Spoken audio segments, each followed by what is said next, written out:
அனைவருக்கும் வணக்கம். சவுக்கு சங்கர் அவர்களின் வழக்கு இன்று மீண்டும் 2 நீதிபதிகள் அமரக்கூடிய ஒரு பெஞ்சில் விசாரணைக்கு வருகிறது.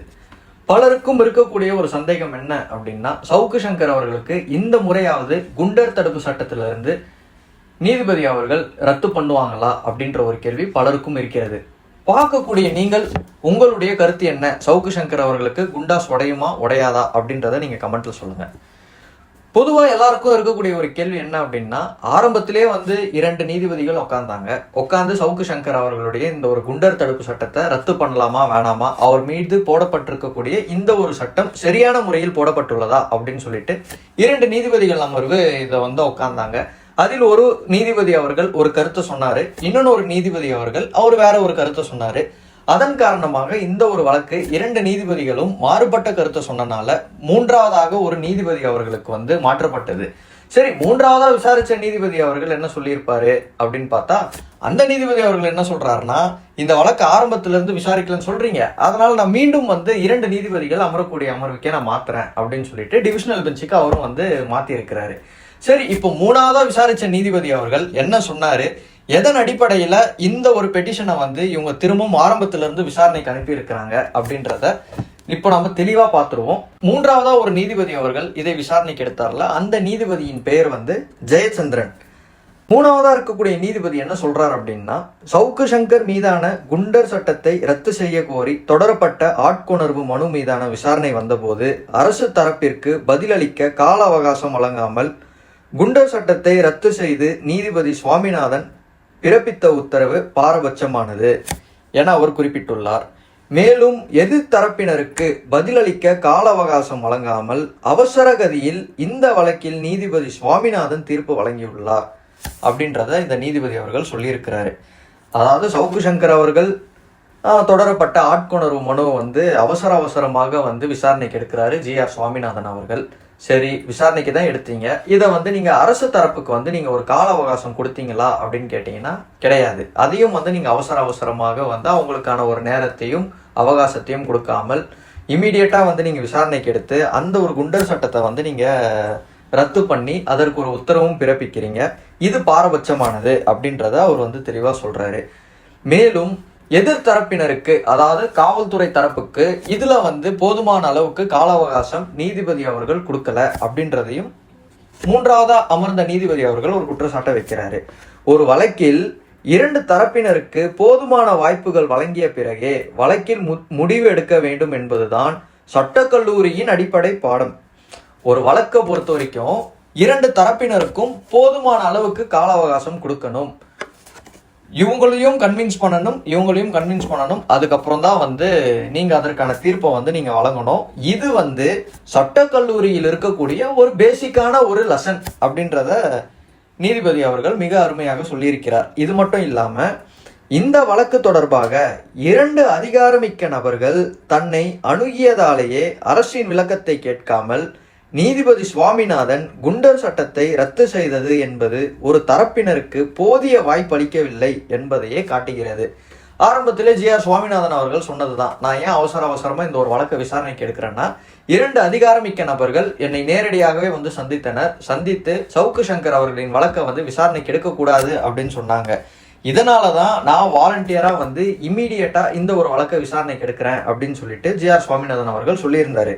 இதற்கு 3வது நீதிபதி என்ன விமர்சனமா அவர் இதுல சுட்டி காட்டுறாருன்னா, நீங்க அவசரமாக நீங்க வழக்கை விசாரணைக்கு எடுத்தீங்க, அதுக்கு என்ன காரணம் சொல்றீங்கன்னா 2 அதிகாரமிக்க நபர்கள் உங்களை சந்தித்ததாக சொல்றீங்க.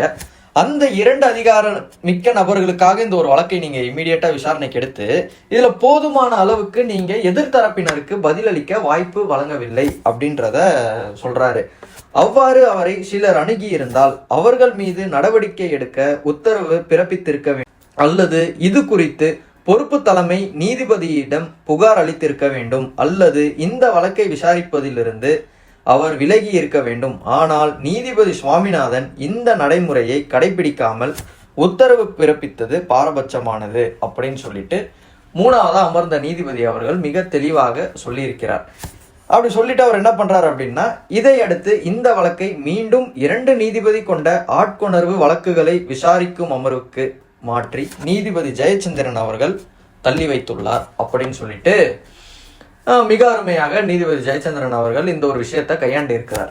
இதுல அவர் மிக தெளிவாக சொல்றாரு, ஜி.ஆர். சுவாமிநாதன் அவர்கள் முழுக்க இந்த ஒரு வழக்குல தவறு பண்ணியிருக்கிறாரு. ஆரம்ப கட்டத்துல இருந்தே உங்களை ஒரு அதிகாரமிக்க நபர்கள் சந்தித்தனர் அப்படின்னு சொல்றீங்க. அந்த அதிகாரமிக்க நபர்கள் மீது இதுவரைக்கும் நீங்க என்ன நடவடிக்கை எடுத்தீங்க? சட்ட ரீதியான நடவடிக்கையை நீங்க எடுத்திருக்கலாமே, ஏன் நீங்க அதை பண்ணல அப்படின்ற கேள்வி கேட்பதோடு மட்டும் அல்லாமல் ஒரு எக்ஸ்டென்ட் தாண்டி என்ன கேட்கிறாரு அப்படின்னா, அதையும் மீறி நீங்க இந்த வழக்கை நீங்க விசாரணைக்கு எடுக்கணும்ன்ற அவசியமே இல்லையே, நீங்க உங்களை அதுல இருந்து விடுவிச்சிருக்கலாமே. இது குறித்து நீங்க தலைமை நீதிபதியிடம், பொறுப்பு நீதிபதியிடம் நீங்க ஏன் நீங்க எதை ஒரு பெட்டிஷனா நீங்க ஒண்ணு சொல்லல, இல்ல அவர்கிட்ட நீங்க ஏன் இந்த ஒரு மெசேஜை நீங்க பாஸ் பண்ணல அப்படின்ற மாதிரி மூன்றாவதாக அமர்ந்த நீதிபதி அவர்கள் கூறிவிட்டு, நான் மீண்டும் இந்த வழக்கை 2 பேர் விசாரிக்கக்கூடிய பெஞ்சுக்கே நான் மாத்துறேன் அப்படின்னு சொல்லிட்டு மாத்திட்டாரு.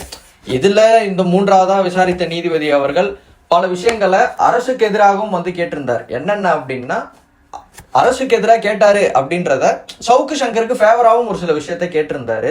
அது சவுக்கு சங்கருக்குன்னு கிடையாது, அது பொதுவா எல்லாருக்குமே சேரும். அவர் என்ன கேட்டிருந்தாருன்னா, சவுக்கு சங்கரை நீங்க இத்தனை நாள் உள்ள வச்சுட்டீங்க, நீதிமன்றமும் பல நேரங்கள்ல உங்ககிட்ட சொல்லி இருக்கு, இமிடியேட்டா போலீஸ் ரிப்ளை ஃபைல் பண்ணுங்க அப்படின்னு சொல்லிட்டு, அதையும் மீறி நீங்க காலம் தாழ்த்தி தான் நீங்க ஃபைல் பண்ணிட்டு இருக்கீங்க. மீண்டும் இன்னைக்கு விசாரணை அப்படின்றது உங்களுக்கு தெரிஞ்சே நீங்க காலையில வரைக்கும் நீங்க போலீஸ் ரிப்ளை கொடுக்காம இருக்கிறீங்க. அதுக்கு அரசு தரப்பு வழக்கறிஞர் என்ன சொல்றாருன்னா, நீங்க இந்த வழக்கை நாளைக்கு விசாரிச்சா நல்லா இருக்கும், நாளைக்கு காலையில ஃபர்ஸ்ட் வழக்காவே நீங்க எடுத்துக்கோங்க அப்படின்னதுக்கு நீதிபதி அவர்கள் மிக தெளிவாக ஒரு விஷயம் கேட்கிறாரு. இன்கேஸ் சவுக்கு சங்கர் அவர்கள் மீது போடப்பட்டிருக்கக்கூடிய இந்த ஒரு குண்டர் தடுப்பு சட்டத்தை நாங்க ரத்து பண்றோம்னு வைங்களேன், இத்தனை நாட்களாக சவுக்கு சங்கர் உள்ள இருந்ததற்கு ஒரு மணி நேரத்திற்கும் ரூபாய் 10,000 நீங்க அரசாங்கம் சவுக்கு சங்கருக்கு இழப்பீடாக வழங்க தயாராக இருக்கிறதா, இதை நீங்க நீதிமன்றத்துல ரிட்டர்ன்ல ஃபைல் பண்ண முடியுமா அப்படின்னு சொல்லிட்டு இதே நீதிபதி அவர்கள் தான் அரசாங்கத்தையும் மிக கடுமையாக கேள்வியும் கேட்டிருக்கிறார். அப்படி இருக்கக்கூடிய அதே நீதிபதி அவர்கள் ஜி.ஆர். சுவாமிநாதன் அவர்களையும் கடுமையாக கேள்விகளை கேட்டுள்ளார். இப்போ இந்த நீதிபதி அவர்கள் என்ன சொல்லிட்டாருன்னா, நீங்க மீண்டும் 2 பெஞ்ச் இருக்கக்கூடிய அமர்வுக்கே போயிடுங்க அப்படின்னு சொல்லிட்டாரு. இப்போ இந்த ஒரு வழக்கு மீண்டும் விசாரணைக்கு இன்று வந்திருக்கிறது. இந்த வழக்கை யார் இப்போ விசாரணைக்கு எடுக்க போறாங்கன்னா, ஜஸ்டிஸ் M.S. ரமேஷ் மற்றும் ஜஸ்டிஸ் சுந்தர் மோகன் ஆகியோர் இந்த 2 பேர் இந்த அமர்வுல இருக்கிறாங்க. இவங்க இந்த ஒரு வழக்கை மீண்டும் இன்று விசாரணைக்கு எடுக்க போகிறார்கள். சவுக்கு சங்கர் அவர்கள் மீது போடப்பட்டிருக்கக்கூடிய இந்த ஒரு குண்டர் தடுப்பு சட்டம் ரத்து பண்றாங்க அப்படின்னா, அடுத்த நாளே சவுக்கு சங்கர் ஜெயில விட்டு ஜாலியா வெளில வருவாரா அப்படின்னு கேட்டீங்கன்னா அதுதான் கிடையாது. ஏன்னா சவுக்கு சங்கர் மீது அடுத்தடுத்து வரிசையாக இன்னும் பல வழக்குகளில் ஒரு பெயில் எடுக்க வேண்டியது இருக்கு. அதுல குறிப்பா கஞ்சா வழக்கு ஒன்று அவர் மீது போடப்பட்டிருக்கு. அந்த வழக்குக்கு அவருக்கு இன்னும் பிணை கிடைக்கவில்லை. அப்படி இருக்கும்போது சவுக்கு சங்கர் அவர்களுக்கு கஞ்சா வழக்குல எப்போ பிணை கிடைக்கும், எப்போ பெயில் கிடைக்கும் அப்படின்னா, குறைஞ்சது 3 மாசத்துக்கு அப்புறம் தான் அதுல ஒரு பெயில் போட்டாவே அவருக்கு பெயில் கிடைக்கும். அப்போ சவுக்கு சங்கர் அவர்களுக்கு அந்த வழக்குல பெயில் கிடைச்சதுன்னா இமீடியட்டா வெளில வருவாரா அப்படின்னு கேட்டீங்கன்னா அதுவும் கிடையாது. ஏன்னா சமீபத்துல சென்னையில 4 பேரை கைது பண்ணியிருந்தாங்க. பாண்டிச்சேரி ஆரோவில் பக்கத்துல வச்சு கைது பண்ணாங்க. அதில் ஒருவர் கொடுத்த வாக்குமூலம் என்ன அப்படின்னா, சவுக்கு சங்கருக்கும் நாங்க கொக்கைன் நாங்க சப்ளை பண்ணோம். ஏன்னா அவங்களை கைது பண்ண வழக்கு கொக்கைன் சம்பந்தப்பட்ட ஒரு வழக்கு. NCB அதிகாரிகளே கைது பண்ணியிருக்கிறாங்க. அப்படி இருக்கும்போது அவங்கள வழக்குல விசாரணைக்கு அவங்க நடத்திட்டு இருக்கும் போது அவங்க சொல்லக்கூடிய வாக்குமூலம் என்ன அப்படின்னா, நாங்க சினிமா துறையில் இருக்கக்கூடிய பல செலிபிரிட்டிஸ்க்கு நாங்க சப்ளை பண்ணியிருக்கிறோம், அதுல சவுக்கு சங்கரும் ஒருவர் அப்படின்னு சொல்லிட்டு அவங்க வாக்குமூலம் கொடுத்துருக்காங்க. ஸோ அவங்க கொடுத்த வாக்குமூலத்தை வச்சு சவுக்கு சங்கரை கூப்பிட்டு விசாரிப்பதற்கும் NCB அதிகாரிகளுக்கு முழு அதிகாரம், முழு உரிமை எல்லாமே உண்டு. ஏன்னா இந்த ஒரு கொக்கைன் சவுக்கு சங்கர் அவர்கள் அவருடைய பர்சனல் யூஸ்க்கு எடுத்துக்கிட்டாரா இல்லைனா மற்றவங்களுக்கு வித்தாரா அப்படின்றதையும் NCB அதிகாரிகள் விசாரிப்பாங்க.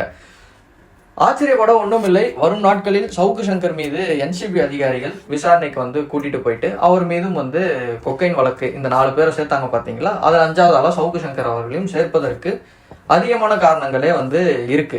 இதெல்லாமே ஒரு பக்கம் போயிட்டு இருக்கும் போது, இன்னொரு பக்கம் நம்ம அண்ணன் ஃபெலிக்ஸை கோர்ட்ல ஆஜர்படுத்தும் போது அங்க நீதிபதி அவர்கள் ஒரு விஷயத்த ஃபெலிக்ஸ் அவர்கள்கிட்ட கேட்டிருக்கிறாரு. எல்லாமே இருக்கட்டும் ஃபெலிக்ஸ், ஆனா உங்க அக்கௌண்ட்டுக்கும் சவுக்கு சங்கர் அக்கௌண்ட்டுக்கும் 1,10,00,000 ரூபாய் டிரான்சாக்ஷன் நடந்திருக்கு, இதுக்கு நீங்க என்ன சொல்ல விருப்பப்படுறீங்க அப்படின்னு கேட்ட உடனே ஃபெலிக்ஸ்க்கு சரியான ஷாக்கு. இந்த விஷயம்ல எப்படி நீதிமன்றத்துக்கு தெரிய வந்தது அப்படின்னு சொல்லிட்டு, உண்மையாகவே சவுக்கு சங்கர் அவர்களுடைய அக்கௌண்ட்ல இருந்து ஃபெலிக்ஸ் அவர்களுடைய அக்கௌண்ட்டுக்கு 1,10,00,000 ரூபாய் அளவுக்கு பணம் போயிருக்கு. இந்த பணம் ஃபெலிக்ஸ் அவர்கள் சவுக்கு சங்கர் கிட்ட இருந்து நான் கடனா வாங்கியிருந்தாங்க அப்படின்னு சொல்லிட்டு நீதிமன்றத்துல சொல்லியிருக்கலாம். ஆனா அவர் சொல்லல. இல்லை எனக்கு ஒரு சில பர்சனல் யூஸ் இருந்தது, நான் வந்து ஒரு இடத்துல இடம் வாங்கினேன், அந்த இடத்துக்கு எனக்கு பணம் தேவைப்பட்டது, நான் அதுக்காக வாங்கியிருந்தேன், இதுக்காக வாங்கியிருந்தேன் அப்படின்ற மாதிரி ஏதாவது ஒன்று சொல்லியிருக்கலாம். ஆனால் ஃபெலிக்ஸ் அவர்கள் நீதிமன்றத்தில் மிக மௌனமாக இருந்தது தான் வந்து மிகப்பெரிய ஒரு சந்தேகத்தை தற்போது எழுப்பியுள்ளது.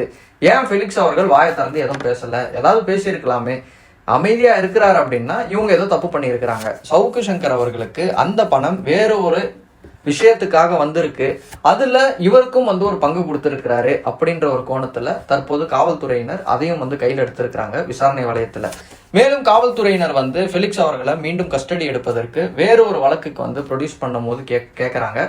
அப்போதான் வந்து நீதிபதி அவர்களும் சொல்றாரு, எங்க ஒரு கேஸுக்காக நீங்க எத்தனை எஃப்ஐஆர் போடுவீங்க, ஆல்ரெடி நீங்க போட்டுட்டீங்க, இந்த முறை நல்லா கஸ்டடி கொடுக்க முடியாது, ஆல்ரெடி ஃபெலிக்ஸும் வந்து கஸ்டடி கோஆபரேட் பண்ணியிருக்கிறாரு, நீங்க விசாரிப்பதாக இருந்தால் நீங்க அப்போயே விசாரிச்சிருக்கலாம், நீங்க விசாரிக்கல, நீங்க விட்டுட்டீங்க, அதான் கஸ்டடி கொடுக்க முடியாது அப்படின்ற மாதிரி நீதிபதி அவர்கள், மெஜிஸ்ட்ரேட் அவர்கள் வந்து இதையும் வந்து சொல்லியிருக்கிறாரு. அப்போ இது எல்லாத்தையும் கூட்டி கடிச்சு பார்த்தா என்ன தெரிய வருது அப்படின்னா, சவுக்கு சங்கரும் ஃபெலிக்ஸும் சேர்ந்து ஏதோ ஒரு விஷயத்த பண்ணியிருக்கிறாங்க.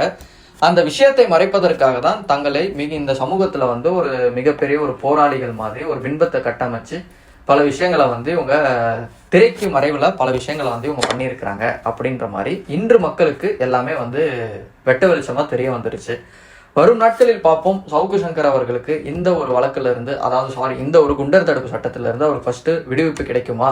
இன்கேஸ் இதுல கிடைச்சது அப்படின்னா அடுத்து அவர் மீது கொக்கைன் வழக்கு போட போறாங்க. ஆல்ரெடி வந்து ஒரு 4-5 கேஸ் போட்டு வச்சிருக்கிறாங்க. இதுல எல்லாம் எப்போ பெயில் ஆக போகுது அப்படின்றதையும் வரக்கூடிய நாட்கள்ல நமக்கு தெரிய வரும். நன்றி, வணக்கம்.